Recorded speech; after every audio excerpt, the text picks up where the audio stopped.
ओबीसीच्या नेत्यांनी किंवा सत्तेतल्या नेत्यांनी आरक्षण गेलंय म्हणून जाहीर करावं आणि ओबीसीला एकदा सांगून टाकावं की आता आम्ही तुमच्या या प्रश्नावर बोलणार नाही आणि आम्हाला आमचं राजकारण करू द्या आणि तुमचं तुम्ही बघा.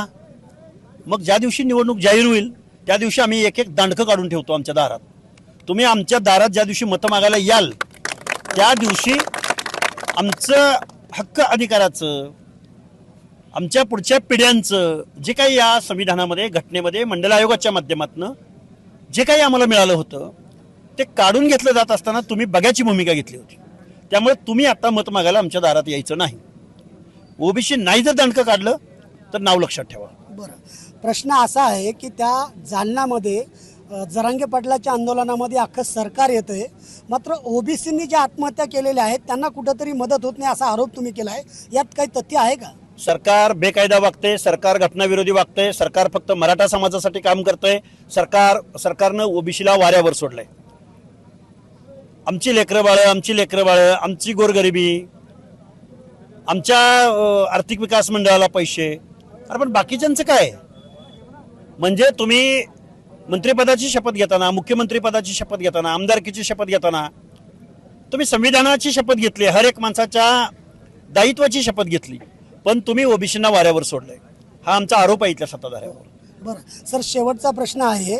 महाराष्ट्र हा पुरोगामी आहे, पण आता पुन्हा एकदा महाराष्ट्रामध्ये ओबीसी विरुद्ध मराठा वाद व्हायला आहे. हा वाद नेमका थांबणार कधी? महाराष्ट्र पुरोगामीच आहे, पण महाराष्ट्राच्या बोडक्यावरती कारखानदार बसले. या कारखानदारांना या पुरोगामी शब्दाचा अर्थ सुद्धा माहित नाही. फुले शाहू आंबेडकरांचं समतेचं राज्य, फुले शाहू आंबेडकरांनी ज्या देशाला मानवतेची, लोकशाहीची दिशा दिली, दीनदलिताचं सुक्त रचलं, ओबीसींना न्याय मिळवून देण्याचा प्रयत्न केला, भटक्यांना माणसात आणलं, गावगाड्यात आणलं, त्या फुले शाहू आंबेडकरांच्या विचारांना मुठमाती देण्याचं काम हे भांडवलदार करतायत, इथले सत्ताधारी करतायत. त्यांना इथल्या ओबीसींचं देणं घेणं नाही. बरं, तुम्ही ह्या सगळ्या सभा घेत आहेत, आता ही 20वी सभा आहे, तुम्हाला काही सरकारकडनं भीती वगैरे वाटते? काय सरकारकडून भीती? आज जेलमध्ये जायला आम्ही काही तयार आहोत. तपास यंत्रणांची? अरे आज आम्ही जेलमध्ये जायला तयार आहोत. ओबीसी बांधवांसाठी आम्ही लाट्या खाट्या, आम्ही जान हातेली पिले. आतापर्यंत 10 वेळा हल्ले झालेत आणि आमचा विरोधक एवढा सज्जन आहे की त्याला शब्दाचं उत्तर शब्दानं देता येत नाही, म्हणून महिलांना तर आमच्या अंगावर सोडलं जात आहे. यांची मोडस ऑपरेंडिटी प्रत्येक ठिकाणी एकच आहे. म्हणजे चिखल्याला प्रकरण घडलं तिथं पण महिलांनाच अंगावर सोडलं जातं. भूमपरांड्यात किंवा आमच्या अंजनगावला प्रकरण घडलं तिथं पण आमच्या अंगावर महिलांनाच सोडलं. पुण्यामध्ये मी प्रेस घेऊन, प्रेस म्हणजे काय असतं हो?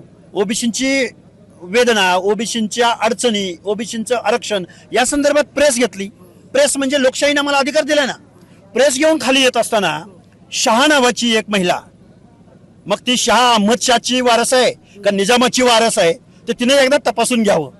ती डायरेक्ट रस्ता अडवण्याचं काम करते. म्हणजे तुमची वैचारिक दिवाळखोरी झाली का? तुम्ही बुद्धी कुठं गहाण ठेवली का? का तुमचा मेंदू डोक्याकडून गुडघ्याकडे सरकलाय? महिलांना अंगावर घालताय. पण हे कोण करते सर? हे जरांगे पाटलाची टीम, IT सेल रोज आमचे मीम्स बनवतात, मिमिक्री बनवतात, आमच्यावरचे व्हिडिओ रील बनवून टाकतात. आम्हाला फरक पडणार नाही.